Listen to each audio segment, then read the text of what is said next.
Bonjour.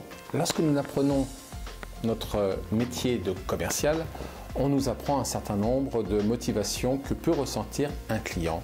Vous savez, c'est le fameux son casse, sécurité, orgueil, nouveauté, confort, argent, sympathie. Ces 6 motivations sont réelles et se manifestent selon la sensibilité du client, selon son statut social, selon son besoin, son âge, son milieu dans lequel il évolue. Et c'est vrai que pour identifier les motivations d'achat, rien ne vaut que l'écoute, pour pouvoir nous adapter, nous ajuster et traiter le client comme nous-mêmes nous aimerions être traités si nous étions à sa place. Vous savez que la motivation est une force qui nous pousse à agir, soit pour ressentir un plaisir, soit pour éviter je dirais, un déplaisir. Donc, il y a des motivations positives et il y a des motivations d'éviction.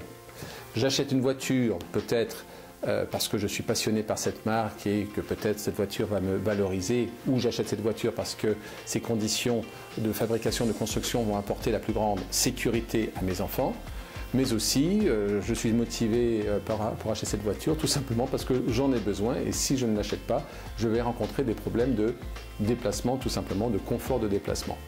Donc on le voit, la motivation c'est cette force et le commercial doit être à l'écoute de ces motivations. Y a-t-il une motivation transversale commune à toutes?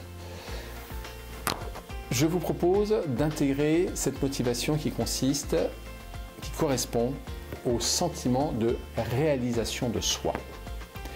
Car, comme dit Nietzsche, si vous me permettez cette réflexion philosophique, Nietzsche, dans la généalogie de la morale, dit « L'homme ne veut pas être plus heureux, il veut tout simplement être plus.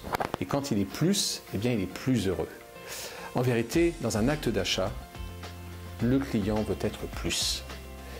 Et quand je dis plus, c'est-à-dire avoir le sentiment de se réaliser. Et dans le contexte d'insécurité économique et sociale que nous connaissons, dans ce contexte anxiogène que nous connaissons, eh bien, le commercial doit redoubler d'attention, de prévenance, de respect, de considération pour apporter à son client l'épreuve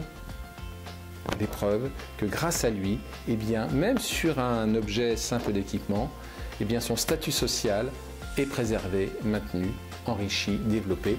Le commercial est un contributeur de réalisation personnelle, un accélérateur de réalisation personnelle.